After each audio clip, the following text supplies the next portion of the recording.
These are the answers to the homework. Comments, questions, concerns.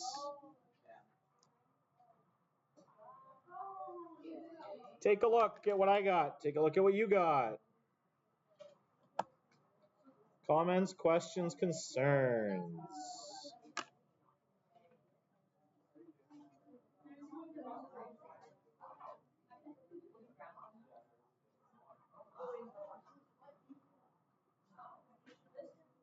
Yes, I see that hand, Kaylee. Sorry? Yes, I posted them yesterday after school. Yeah, yesterday, for anyone who missed yesterday's lesson, not a great one to miss. Not that the concepts were hard. The concepts are not difficult. If you're able to shut off the thinking parts of your brain, like that's the hard part. If you can shut off the thinking and just be like, yes, I accept. Alpha is this, beta is this, gamma is this, and just spit it back out, it's not hard. But when you turn the thinking part of your brain back on and be like, whoa, what do you mean this turns into this and this other thing just spontaneously comes into existence and then shoots off into the sunset? That's where this stuff gets difficult. Radioactivity, because it's the most bizarre, perhaps the most bizarre topic I will teach you in science, because things are literally springing into existence that weren't there before. And how that happens, we just say, yep, because we don't know. We don't know how it occurs. We just know that it does. We've watched it happen. We know it happens. And another example of this in physics, if you decide you want to go on and study physics further, I would absolutely encourage it. It's a great field to study. Apparently, it's hard to get jobs in it right now, but it's a really fascinating field to study. Is a field called quantum mechanics. If anyone tells you that they understand quantum mechanics, they're lying to you. And the goal of someone who teaches quantum mechanics is just, their goal is to spread ignorance. Yeah, I know, that sounds confusing, right? Like right now, as a student in grade 10, you don't know what you don't know. And so it feels like what you do know is a lot of things. But really, as you continue to study things in university, all university does is it's going to peel back the veil on the world, and you're just going to be like, oh man, there is so much that I don't know about things I did not even know existed. And so it was described to me by a professor that learning quantum mechanics, the act of teaching and the act of learning about a field like quantum mechanics is just spreading ignorance. I'm just going to help you all realize that you don't know all the things that I also don't know, so we can all be ignorant together. Yeah, nope. It's partially this. It's the idea that every particle that you can think of can be modeled by a wave, and until you look at the particle, you don't know what the particle is doing, because the particle can do whatever it wants and can be anywhere doing anything. And as soon as you look at it, it makes the decision about what it's going to be. But until that point, it is we can't know. And in fact, the particle itself hasn't decided, which is weird. It's yes. It has been experimentally verified. We know quantum mechanics is a thing. This is a ridiculous example. I turn my back on you. You are you. Like you're doing you're sitting in that chair. But I turn my back on you. If everyone were to turn their back on Evelyn at the exact same time, nobody's looking at Evelyn. You would no longer, by our observation, you would no longer be you. Even if you have stopped observing you, you would exist in all possible states of Evelyn. And then only when we came back and looked at you would you collapse back down to the Evelyn who's sitting confused in my classroom in that chair. No, you don't. You don't. Because nobody does. You can accept, there's a difference between accepting what I just said and understanding what I just said. You can accept what I just said. And that's what you have to do. When you take, I took 2 quantum mechanics courses. It's part of my university. It's awesome. Physics 350, Physics 355 and 455 are both quantum mechanics. Wild. Just absolutely insane. Yeah. Because the hardest part is separating out, I mean, the math is hard. The mathematics is hard. But the hardest part is everything that I keep telling you, my physics students here. You have to separate out what you think you know and just be willing to accept that you're totally clueless and whatever is being told to you is the truth, and you just have to bask in the truth of it and accept it without fighting.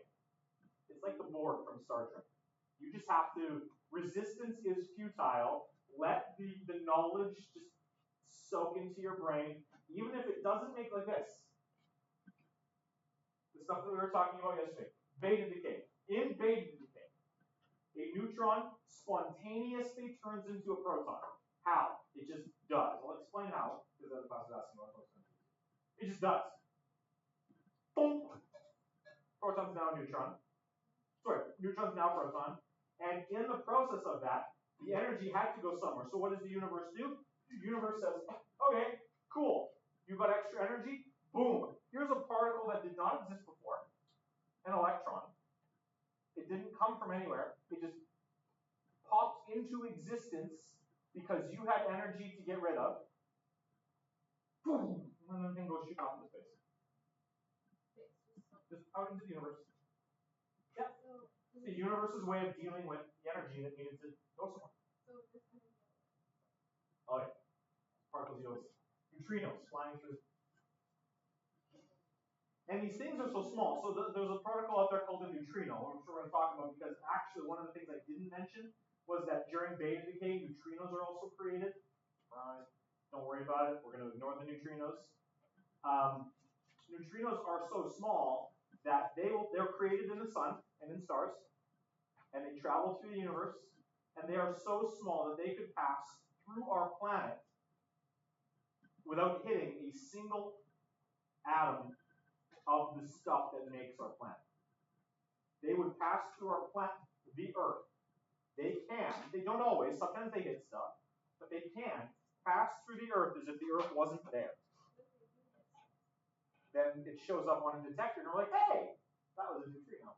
We got one. We have neutrino detectors. We dig them way, way, way the frig down into the Earth, because they need to be isolated from any other source of interference. And they just sit there. These detectors just sit there and wait. And every so often they get lit up. And what? I don't actually know how often. We can look that up. I'll look that up in a second. There's one, I think there's one in Antarctica too, like very deep in the ice. Neutrino detector. And they just sit and they wait for neutrinos to hit them. And when a neutrino, because billions of neutrinos are leaving the sun every second through a method that we're going to talk about today. And most of them just pass straight through our planet. Every so often, one of them impacts. We're like, cool, we can study. So how this happens, so the proton, this is a proton. I'll leave this here. Protons are not elementary particles. What I mean by an elementary particle is something that is elementary in physics is not made up of anything else. It just is. So an example of an elementary particle that all y'all are familiar with is an electron.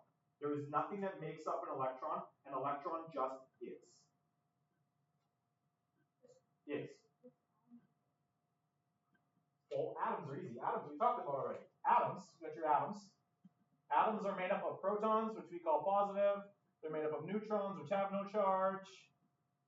And then you got the electrons spinning around outside. That's an atom. So, question then becomes, if electrons are elementary particles, then what makes a proton and a neutron? Protons and neutrons are made up of something called quarks. And there are 6 different kinds of quarks. We don't call them kinds, we call them flavors. I don't know why. But the flavors of quarks are, remember them, up, down, strange. I lost the other two. Up, down, charm, strange. I used to know all six. I don't know. But we don't need the other four. Always do up and down. Because a proton is made up of an up quark, another up quark, and a down quark. And a neutron is made up of an up quark and two down quarks. Interestingly enough, these quarks have charge, but they have weird fractional charges. A quark, an up quark, has a charge of positive 2/3. And so if a proton is made up of two up quarks, that means that it has 4/3 of charge, but a down that's positive, and the down quark is a negative 1/3 charge. So 2/3 plus 2/3 is 4/3 minus 1/3 is 3/3, which is 1.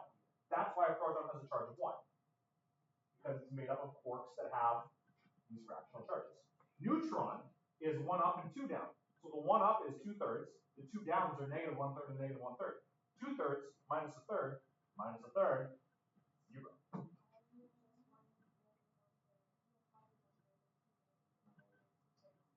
That would be negative. But again, don't confuse this with electrons. Electrons don't have quarks. Electrons are. Yeah. So this is why a neutron has no charge. This is why a proton has a charge of 1. Up to this point, you just accepted that it was true. That was the reason. So so now we can actually look at the mechanism for beta decay. For a neutron to become a proton, all that has to happen is one of these two quarks just needs to flip. As soon as it does, oh look, that down's now and up, which means its charge changes to 2/3. Now it's a lot easier to think about why the change is. I think it's easier to think about why the change is happening when you look at the pieces that make this up. Now all of a sudden it's just a change in the flavor of the quark. That's how we talk about it. How do quarks change flavor? That's another question.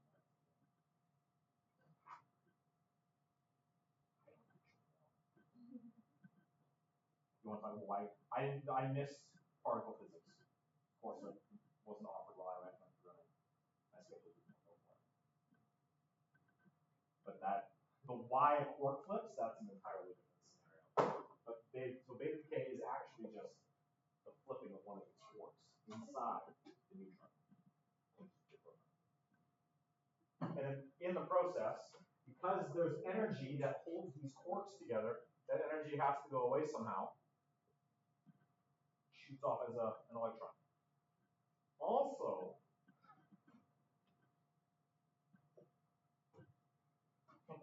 we don't talk about this. That is an anti-neutrino, don't worry about it. That's what we've called beta decay. But if you go and Google, if you're studying for this test, you're like, Google some stuff. When you Google beta decay, Google's actually going to show you that there's two kinds of beta decay. Yeah. There's beta minus decay, which is what we just looked at. This beta minus decay is the only kind of beta decay that we're going to talk about in this class. But there's also beta plus decay.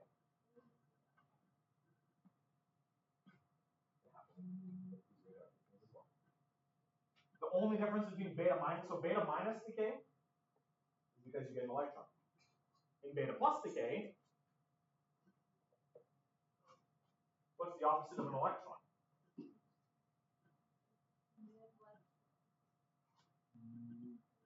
Good guess, but no. Sorry? No. Because protons are made of quarks, so not elementary particles. So there has to be an opposite particle to an electron.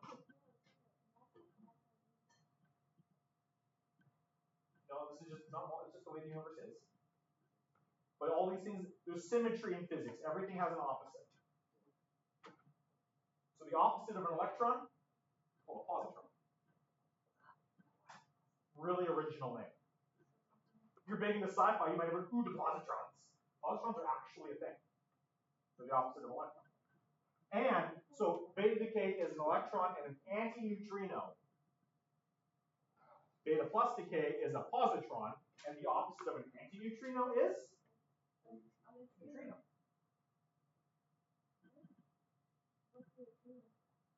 Those are the things I talked to you about earlier that are really tiny that just blast up in the universe. It's actually not a geek, it's a fancy geek. We're not going to talk about it. I just want to shed light on all the things you don't know and let you know. It's like an iceberg. You know, the problem with icebergs is that the part that you can see is actually the smallest part of the iceberg. That's what sunk the Titanic. It wasn't the iceberg, it was the big butt under the water that they didn't see. There is a giant butt of physics that you cannot see underneath the teeny tiny tip of the iceberg that I'm showing you. Yeah. Your final exam's next Thursday. We are not doing astronomy. I'm so sorry, Evelyn. Okay. Let's talk about your homework. There they are. Classify the following as alpha, beta, or gamma, and then write me the alpha and beta decay equations. Are there any questions about those? What are there? 12 questions. I don't know where question 12 went. Question 12 became question 13. Does anyone want me to go over any of those things?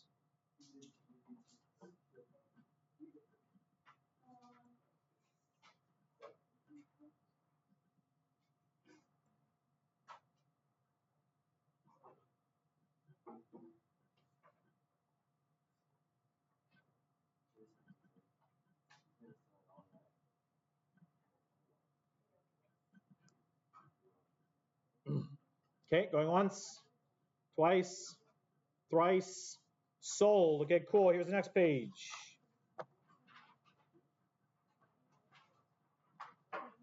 Questions 1 through 12. Is there anything there anyone would like me to go over or explain?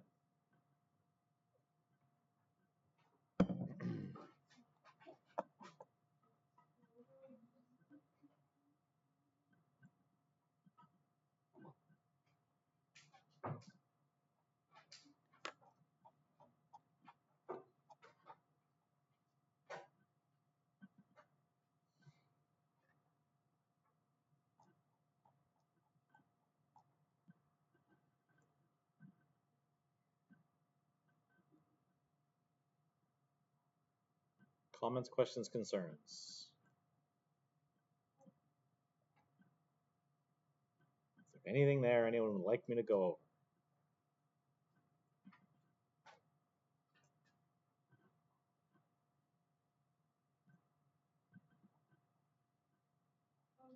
Yeah.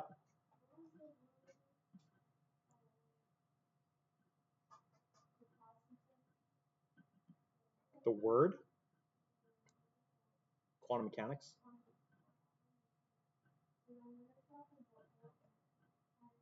I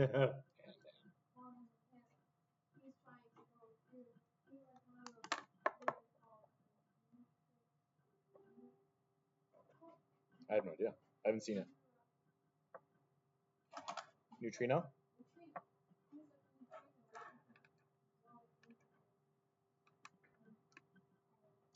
Well, he has shrunk himself so small that he becomes, to my understanding at least, his own wave function. I did mention that all particles that we can look at as being wave-like. When you get small enough, anything small enough develops wave-like properties.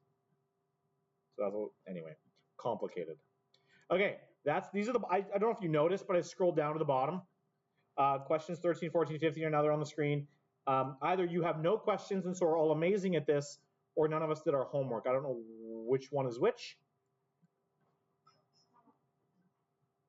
And you did your homework? Nice. Okay, so then, if there are no questions, I'd like you to flip ahead and jump to this. So, nuclear energy. Like, why are we looking at radiation or nuclear nuclear decay in this chapter when the chapters have been all about energy? We're looking at, we've looked at kinetic energy and gravitational potential energy and spring potential energy. What is this? So this is where the energy that we're talking about becomes, it connects with the rest of the unit. I want to look up one thing first, just so I'm really clear here. Weak force and strong force.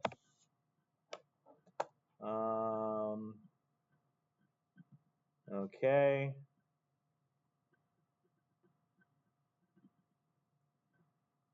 Okay. So, recall. High energy isotopes release extra energy through alpha, beta, and gamma decay. When you have a high energy isotope, these things are unstable. They want to stabilize. For those of you who were away yesterday, this is yesterday's lesson. In order to stabilize, they will go through one of three possible decays naturally: alpha, beta, or gamma decay. Alpha decay is the release of a helium nucleus, so alpha 4-2, or you could call it He 4-2. It's 2 protons, 2 neutrons, total mass of 4. Or it could go through beta decay. Beta decay, the beta particle is an electron, springs into existence, shoots off into space. Or gamma decay. Gamma decay it's just the release of pure energy. Pure energy in the form of light, a photon. That photon has so much energy, it gets classified as a gamma ray. Could be an X-ray if it had less energy. Less energy still would be ultraviolet. Even lower energy, you'd see it leave as visible light. It'd be a flash. Sorry? Yeah. Ultraviolet, UV. This would give you a sunburn the other day when you came to class with a burnt forehead. You and I discussed having burnt parts the other day too, yeah. Yeah, your back is burnt. UV, ultraviolet. So in this lesson, we're going to look at how we take this decay, because every single one of these things releases energy, thermal energy, heat energy, and how do we harness that? So one of the ways we harness that is through a process called nuclear fission. In nuclear fission, a heavier, larger nucleus is split into smaller, lighter nuclei with the release of energy. There is lots of energy here because there is something holding these particles together. We call it the weak force. In physics, that's what we call this thing. It is the weak nuclear force. And when you break the weak nuclear force, a ton of energy is released in that process. Now, we looked at alpha, beta, gamma decay yesterday. Alpha, beta, gamma decay happen naturally. I drew it on the board for you over there. That is the decay chain for uranium. Uranium becomes thorium, thorium becomes protactinium, protactinium becomes actinium, actinium becomes thorium again, and thorium becomes something else, and eventually on its own, a hunk of uranium will turn into lead. It takes a long, long time, but that was what, on its own, that's what's going to happen. Now, sometimes as a human race, we don't like to leave things alone to do what they're going to do on their own. We like to get involved, and we like to be like, okay, let's make this happen faster. And so we do something. There are other forms of decay that occur when you take something that's inherently unstable, like uranium-235, and you poke at it, or you kick it. Not literally pokes and kicks, but figurative, metaphorical pokes and kicks. It's like you've all got that slightly emotionally unstable friend. Might not be you, might be you. If you don't have an emotionally unstable friend, you are the emotionally unstable friend. But everyone's got one of these friends. Mr. Keeley and I we're not emotionally unstable, but we're these friends for each other. And Mr. Keeley will regularly, he'll walk into my class and he's like, what pepper are you? And hands up if you've ever been to Earl's. Oh, Earl's the restaurant. Okay? Only one of you. At Earl's the restaurant, I know, shocking, right? At Earl's the restaurant, you can order a dish called Hunan Kung Pao. It's a stir fry, you can get different proteins in it. I love the Hunan Kung Pao. When you order it, they will ask you, how many peppers would you like in the dish? And that is a measure of how spicy do you want to fry yourself on this dish. My mom will order 1 or 2 peppers, I will order 3 or 4. I like a little bit more heat, Anything more than 3 or 4 peppers, I can't eat the dish. It gets too spicy for me. But it goes like, as many as you want, 6, 7, 8, whatever. Keeley will regularly walk in here and be like, hey, what's pepper scale? And I will let him know I might be a 4 on the pepper scale, which is a little spicy. I might be feeling a little spicy on a particular day. My standard level of like human spicy is like a 2 or a 3. I'm always a little bit spicy. If I have a bad day with the kids at home in the morning before I come, maybe Natasha was a little bear. Maybe I walk in the building at a 6 or a 7. Mr. Keeley walked in at a 7 this morning, he said, for example. If you walk in, and if you experience this, you walk in, you are feeling a little spicy. If nobody touches you and leaves you alone and doesn't bother you with any of their problems and nothing changes, like the Weed Off doesn't give you a pop quiz, you just come to class and everything happens normally, the spicy decays on its own. Uranium's spicy will decay on its own. But if you take something that's a little unstable, Mr. Keeley right now, and you push him over the edge, all of a sudden, the spicy is going to decay in a rather dramatic fashion. He will yell at you, or his grade 9s. He's real pissed with his grade 9s right now. Okay? And so sometimes an unstable element will decay on its own in a more dramatic fashion. How we make this happen is uranium-235, this unstable isotope of uranium, gets bumped by a single innocent, just flying through space neutron. And when it does, all of a sudden, this unstable uranium that on its own would have decayed like that, decays like this instead. It splits in half rather violently.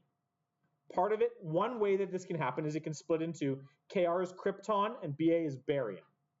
So it splits. This example is where uranium has split into krypton and barium. And it needs to maintain the same amount of mass, and it needs to maintain the same amount of protons that were there to start. So if you look here, 36 plus 56 is 92. So the correct number of protons are present in the krypton and baryon.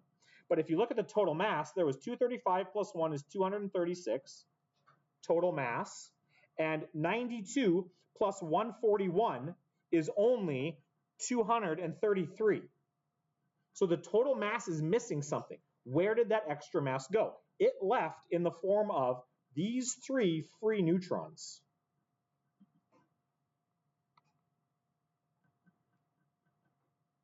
So all it takes is for a single neutron to hit a single atom of uranium, and then boom, this thing splits. These 3 things are released, and in addition to these 3, you get a whole ton of energy. Lots of it. Yeah. Thermal energy.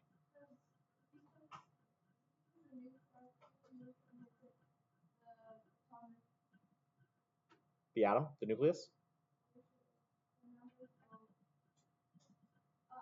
To 236, yeah. It's even more unstable. 235 is unstable on its own. 236 is even more unstable. So then it's like, you know what? F it, I'm done. And it splits, and a ton of thermal energy gets released, and these 3 neutrons get released as well. It doesn't have to be krypton and barium, but it has to be a combination of heavy nuclei that add up to the correct number of protons. So on the next page, I'll show you, there's another set of examples. There's baryon and krypton, there's rubidium and cesium, there's xenon and strontium. It can be any combination of these guys. The extra bonus problem here is that these guys that are produced are also unstable, which means these guys are also going to undergo alpha, beta, gamma decay on their own. So you get this massive release of thermal energy, you get a bunch more free neutrons, and a bunch of energy. And the kicker here, before I answer that hand, Evelyn, is that this is just one atom of uranium. If you have a sample of uranium, if I brought in a block of uranium ore and I threw it on the desk, that would not be one atom. That would be millions of atoms. And so when a single neutron hits a single uranium atom and it bumps, and releases more neutrons, where are these neutrons going to go? To the next uranium atom. And then each one of those uranium atoms is going to release 3 more. Flip the page. This is called a fission chain reaction. It's not an endless cycle. The cycle ends when there's no uranium left. But this happens very, very quickly. This right here is the first, was on the previous page. Previous page. That is one example of a single neutron hitting a singular uranium. But again, there's other uraniums present, and so when there's other uraniums present, these neutrons, this neutron's going to go hit this uranium, this neutron's going to go hit this uranium, this one's going to go off and hit another one somewhere else. This one, instead of going through barium and krypton, maybe this one goes rubidium and cesium. Maybe it goes xenon and strontium. We can't know. We just know that these are all possible ways that uranium can split up. All of these, those guys, and all of these are also inherently unstable, which means they are all radioactive. And when all of the extra energy gets released in this process, these radioactive bits get blasted out with the shock wave that is all of the extra thermal energy. This is what we call, if you've paid attention to, like if you're into military history or you've read about the nuclear program of a bunch of different countries in the 1940s, 1950s, 1960s, or you're big into video games, we call this crap nuclear fallout.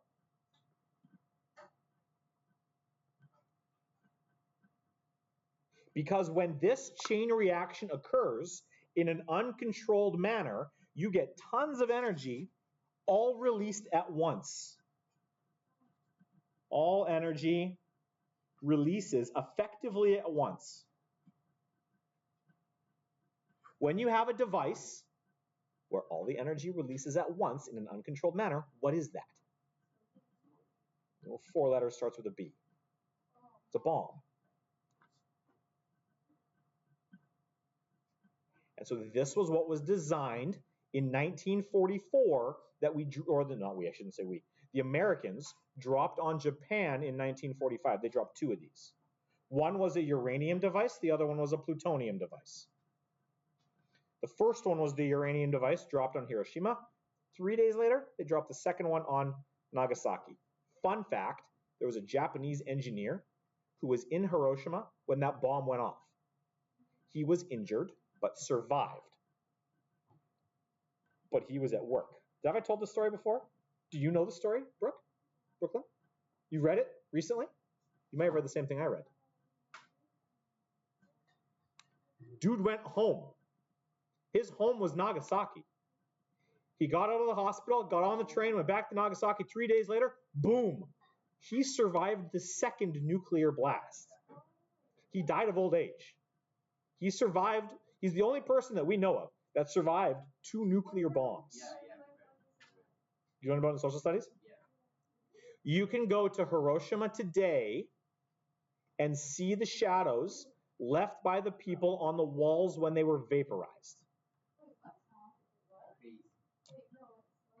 You can go to Hiroshima today and see the shadows left on the walls from the people who were vaporized. Like, so you see my hand here. My hand is blocking the light. You can see the shadow of my hand on the page. The amount of energy that was released when the bomb went off in Hiroshima vaporized the hand and left the shadow on the page. Except it's the shadow of the entire, I've seen pictures of them. There was a dude on a ladder painting a house in Hiroshima when the bomb went off.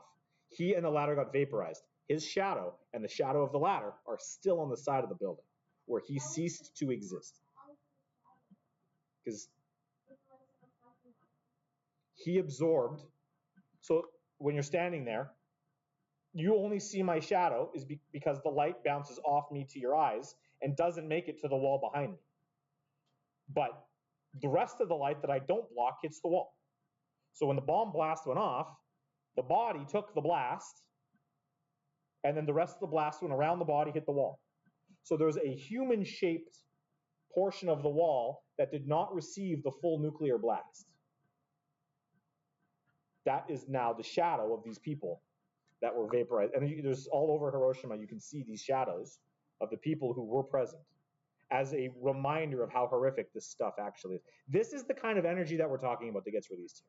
The device wasn't very big. It was like these 5 desks put together, a little bit bigger than that maybe. I mean, large for a bomb, but not that big for the amount of destruction that it caused. This is the kind of energy scale that we're talking about. Ridiculous amounts of energy. But there is a, relatively speaking, easy way to control this.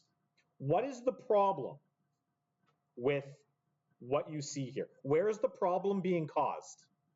Or I'll ask another way. What causes the quick release of all the energy?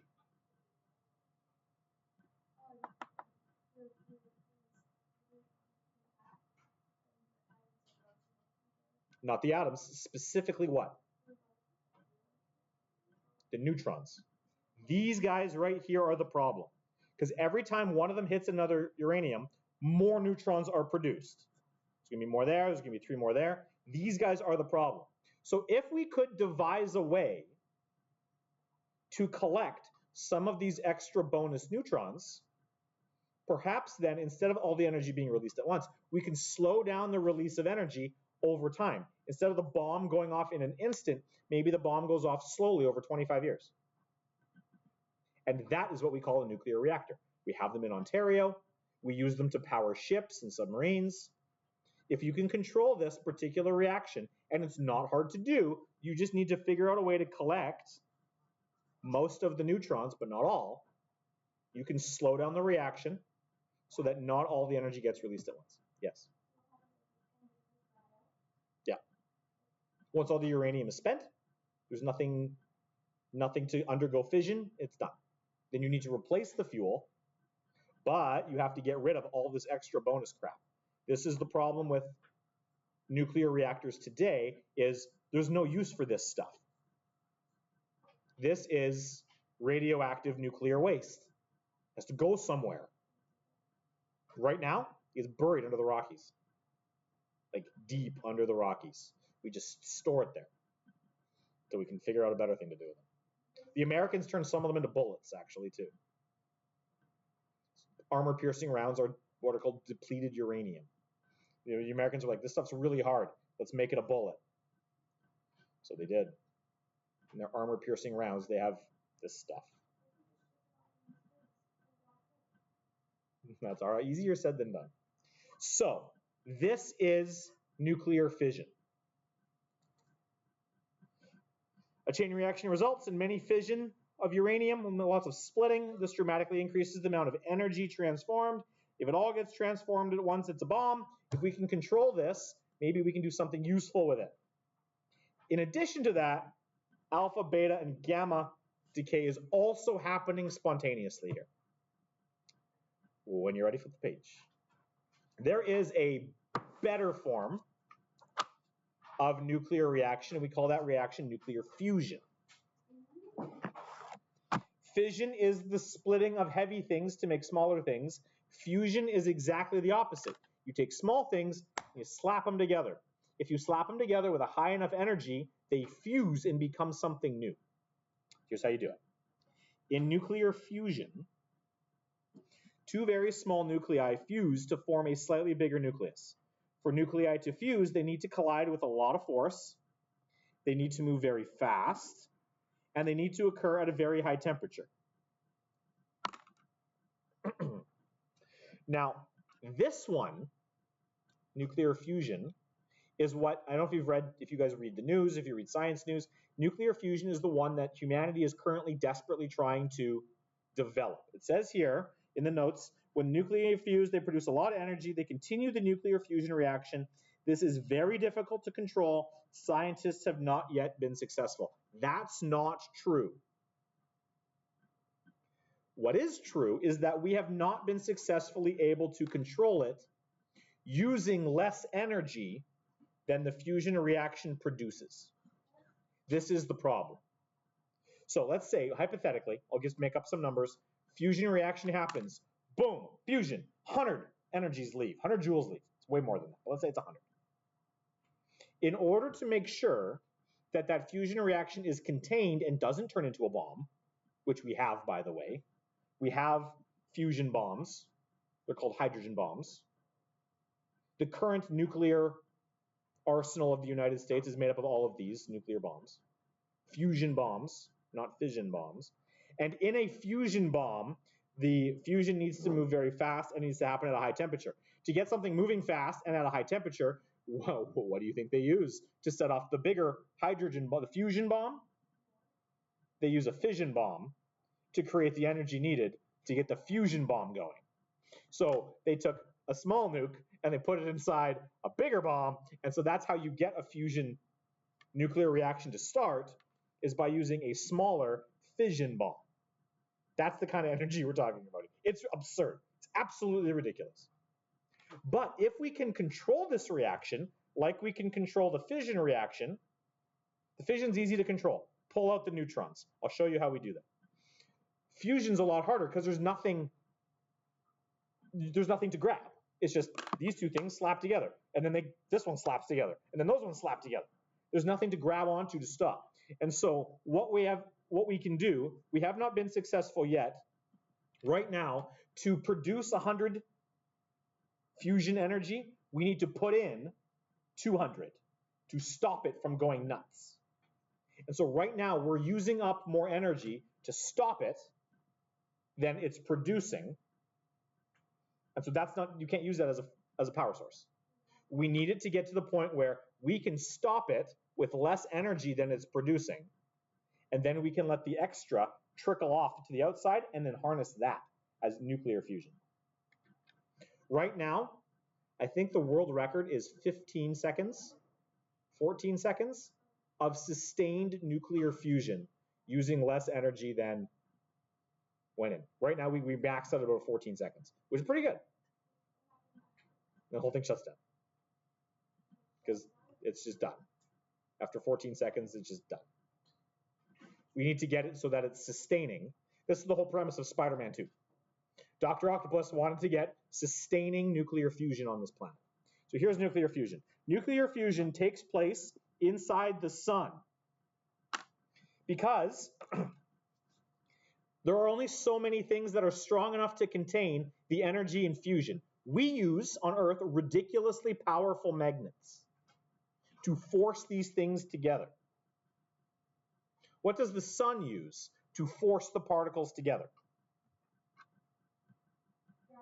Gravity. Gravity on that scale is the only other thing powerful enough to cause this to happen and be somewhat contained. So nuclear fusion takes place in the sun and in other stars. The sun is a star. And fusion looks like this. You take heavy hydrogen. This guy right here is called deuterium. This guy right here is called tritium. It's hydrogen with a couple extra neutrons. And these things, under the force of gravity in a star, get so hot and so tightly packed together that they fuse and they form helium. The 2 protons, the 5 neutrons get together and they create helium-5. Helium-5 is unstable. So what happens is the helium-5, interestingly enough, it's not radioactive, it's just unstable. Not radioactive. Just unstable. So to become stable, it just boots out an extra neutron. You get another free neutron. And helium-4, which is exactly what's on the periodic table, this guy is totally stable. And so the sun will burn up all its hydrogen, creating a whole bunch of helium, and then the helium, because it's heavier than the hydrogen, will sink down to the middle.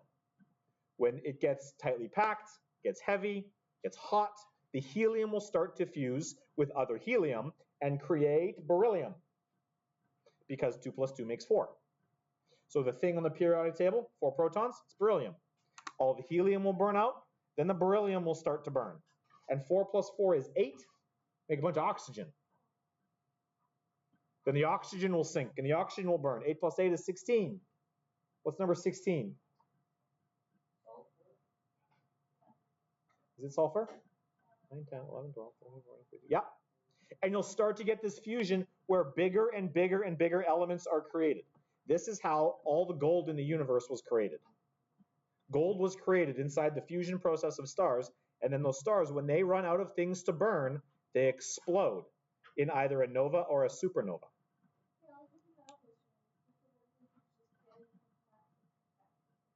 And then eventually, and once it compacts, so what's happening inside in a fusion in a star is that the fusion is pushing out and the gravity is pulling in. And a star is stable as long as those two forces are able to work together. As soon as you burn out, you stop being able to hold up the gravity. It collapses down in on itself, and it collapses down so hard that a shock wave gets blasted back out and just sends all of that extra crap outwards. That's a simplified description of a type of nova. Yeah. It's wild.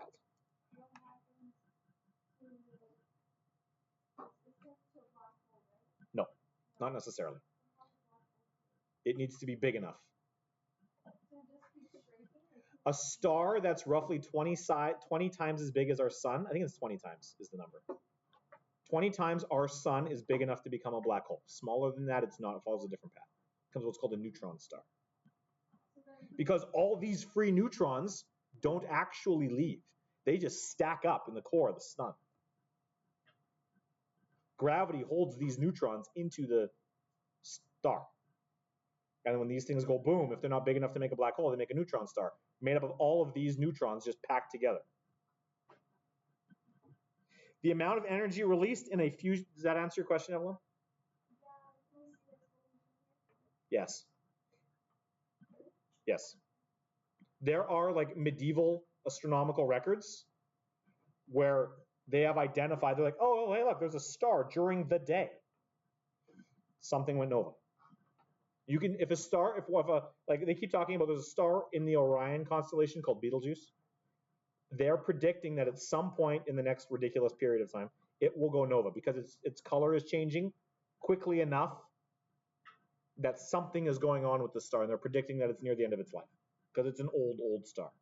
If Betelgeuse goes supernova, you would be able to see it. You would see that one star in the constellation Orion in the middle of the day. You would be able to see it. It would be up there. Smaller, but you'd be able to see a star like you see at nighttime. You'd see it during the day. That's how you see anything, is by getting the waves. The light gets to us so intensely that we would be able to see it during the day. It's happened before. It maybe lasts a couple days or a week, or I don't know how long that amount of light would last, but you'd see it. Okay, I'm almost done, and so is the class. The amount of energy released in a fusion reaction is, interestingly, it's actually 10 times less than the amount of energy transformed by fusion. By fission rather, but here's the kicker. Uranium's really heavy. You can pack more hydrogen in the same space of an equivalent mass of uranium, and because of that, because hydrogen and helium are much smaller, physically smaller in size than uranium, the energy released per atom is much larger in fusion. Also, the products of nuclear fusion are not radioactive, which is why we want to be able to achieve fusion. You're able to get all that energy without all the radioactive junk. They are just helium and a neutron. So there is no radioactive nuclear waste.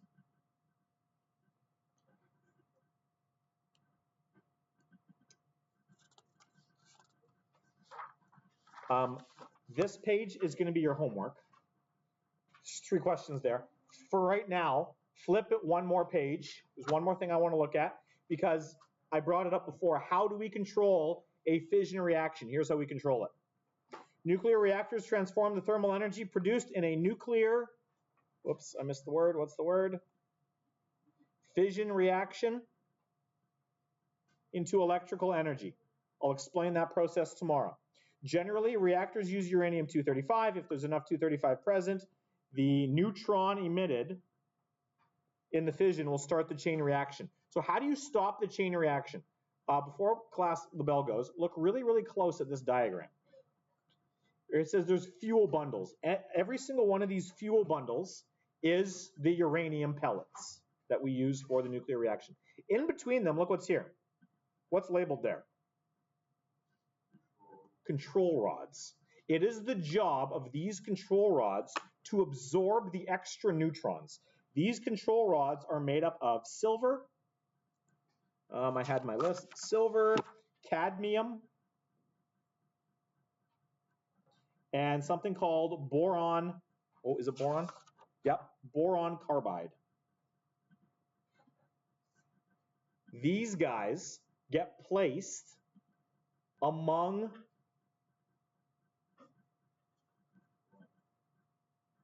the uranium, and they absorb the bonus neutrons so that only some of the neutrons are allowed through to carry on the reaction. It's pretty cool. What's the diagram where? Silver, cadmium, boron, carbide. Just to give you guys perspective on all this, I love perspective. One of these, so this is, they call fuel bundles. A single one of those is called a pellet. It's about the size of my thumb. One bundle, the size of my thumb, contains, I'll say ore. It's the equivalent energy of 844 liters of gasoline. I did the math. My car uses 844 liters of gasoline in 9.5 months. It takes my car 9.5 months to use the amount of gasoline required to have the same amount of energy as uranium the size of my thumb. You want to drive around in a car powered by a nuclear reactor? Imagine getting one of those in a car accident. Boom! Pop goes the weasel, my friend. Okay, that's your homework. Bell's going to go. There's 3 questions there. We'll finish up this unit tomorrow. You are going to write me a quiz on this stuff on Friday this week. Or Monday. I haven't decided yet. See you later, Sam. And your final exam is next week, Thursday. It's going to be great. I will have reviews available for you for the entire year on Friday. When the bell goes, you may also go. See you later.